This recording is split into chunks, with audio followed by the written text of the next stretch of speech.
Di episode ini memang kelihatan ke alur ceritanya udah agak berbahaya ya, bukan dari sisi pikiran Mahiro sendiri, tapi karena kebiasaan cewek yang bisa berubah jadi Yuri ini ceritanya. Apalagi memang gak ada ecchinya, namun ada aja adegan yang mancing-mancing ke arah situ. Apalagi keempukan bantal yang dirasakan sama Mahiro 2 kali dalam episode ini ya. Makanya mari kita tonton pembahasan Oni-chan wa Oshimai episode kelima. Awal cerita langsung saja diceritakan mengenai Mihari yang baru saja bangun tidur dan mulai turun ke dapur untuk menyiapkan sarapan pagi. Namun tak disangka-sangka, si Mahiro yang jarang bangun pagi tiba-tiba sudah bangun dan sedang sarapan pagi di meja. Hal itu langsung saja membuat Mihari kaget dan bingung dengan apa yang terjadi kepada Mahiro. Dan langsung tuh ngambil kotak P3K sebagai tindakan gawat daruratnya. Namun ternyata si Mahiro itu bangun pagi untuk keluar rumah dalam rangka mencari poster dari anime yang sedang dia sukai. Dan hanya ada di toko swalayan saja. Makanya si Mahiro itu sampai harus mengorbankan reputasinya sebagai penunggu rumahnya agar dia bisa keluar demi mencari poster incarannya itu kan. Ketika ingin berangkat pun si Mihari yang cukup kaget dan terharu mulai nangis tersentuh karena kakaknya yang sudah mati kutu selalu di rumah sudah mulai mau keluar dari rumah demi sesuatu yang dia inginkan. Memang ini jadi sebuah progres yang cukup bagus untuk Mahiro sendiri ya, karena dia sudah bisa keluar dengan keinginannya sendiri nih. Sampai-sampai tuh ya si Mihari ada getokin batu yang artinya kalau tidak salah adalah tradisi Jepang sebagai pertanda semoga berhasil dalam pekerjaan yang akan dilalui pada hari itu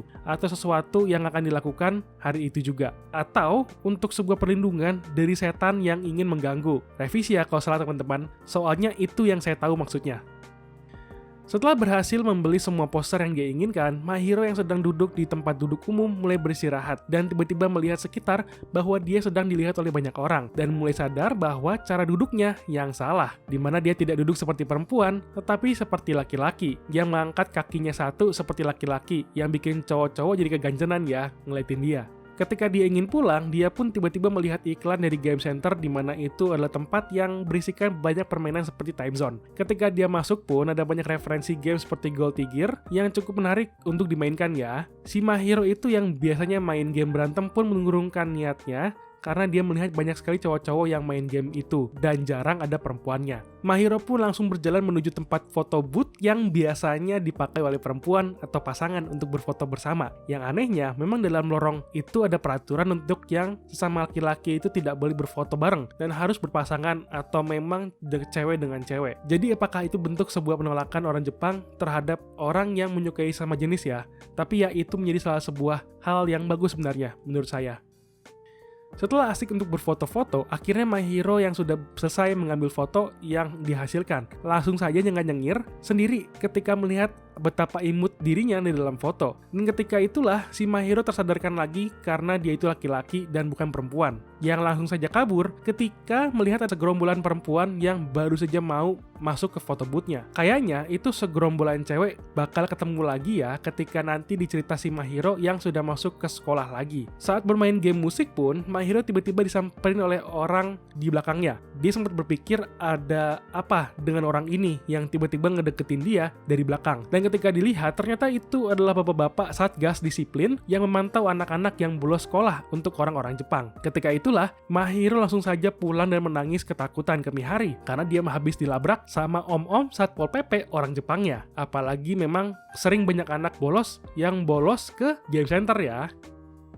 Keesokan harinya, Mahiro yang sedang cuci muka ada diliatin sama Mihari bahwa rambut panjangnya sudah mulai bercabang dan mengajak Mahiro untuk ke salon dan memotong rambutnya. Sesampainya di salon, memang Mahiro yang susah untuk bertemu orang langsung saja malu ketika disapa sama hairdressernya. Ketika mau dipotong pun, si Mahiro yang memang kaku ketika ketemu dengan orang ada merasakan rasa malu tanpa henti ketika diajak ngobrol terus sama si hairdresser. Dan saat ketika selesai dipotong, dikira sudah selesai, tetapi ternyata masih ada dicuci dulu rambutnya. Dan disinilah ya, kenikmatan dunia si Mahiro mulai terasa. Ketika dia merasakan bantalan empuk punya si hairdresser yang cukup dewasa atau matang dan berisi. Aduh, enak juga ya kalau potong rambut di salon. Apakah kita bisa kayak Mahiro ketika di salon, teman-teman?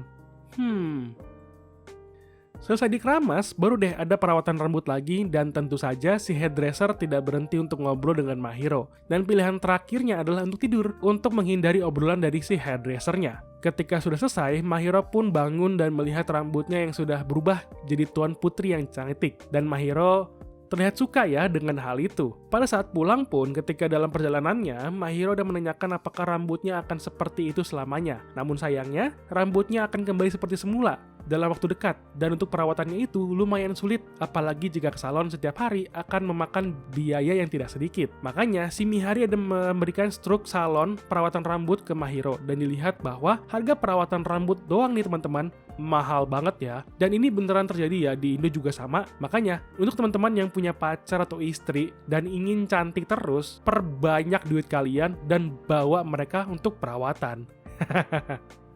Keesokan harinya, saat Mahiro yang sedang bermain game, Mihari ada mengagetkan Mahiro dengan menjadi zombie dan bilang kalau hari itu adalah hari Halloween, yang membuat Mahiro jadi marah dan bilang kalau dia itu benci dengan hal yang begituan. Namun dibalas sama si Mihari bahwa dia sengaja memakai kostum untuk menghadiri pesta Halloween di rumah Kaede, yang membuat Mahiro meleleh juga akhirnya. Mahiro yang termakan omongan Mihari langsung saja memakai kostum ketika datang ke rumah Kaede. Teman-teman bisa melihat bagaimana imutnya Mahiro ketika memakai kostumnya, dimana nggak cuman kita yang bisa lihat dia imut, tentu Kaede pun sama. Ketika melihat Mahiro yang cukup imut itu langsung saja dipeluk olehnya. Dan di sini kenikmatan dunia yang kedua kalinya dirasakan oleh Mahiro, karena memang si Kaede punya bantal super isi ya. Dan terlepas si Mahiro yang sering untuk berpikir seperti perempuan, tapi untungnya saja hasrat nafsu laki-lakinya itu masih ada ya, untungnya.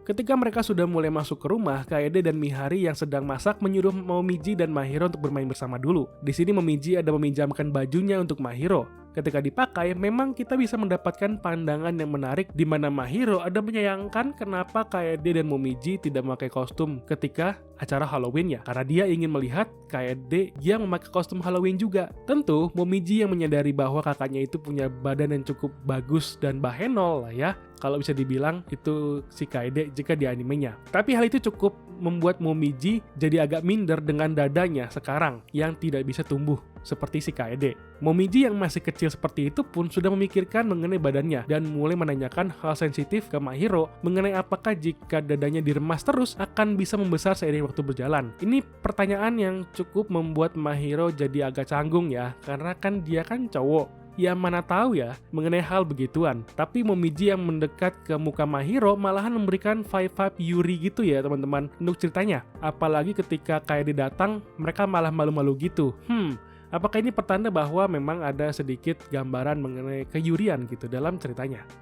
Pada saat makan malam bersama pun, di sini ada pembicaraan mereka yang cukup penting, yaitu adalah mengenai kakak laki-laki dari Mihari dan Mahiro yang tidak pernah terlihat dan sedang kuliah jauh dari rumahnya. Tentu, ada pembicaraan mengenai Mihari yang sering membicarakan kakaknya kepada Kaede dan orang tua Mihari dan Mahiro yang memang masih ada di dunia ini, yang berarti mereka masih hidup, namun sering bekerja ke luar negeri. Jadi mereka itu bebas ketika di rumah.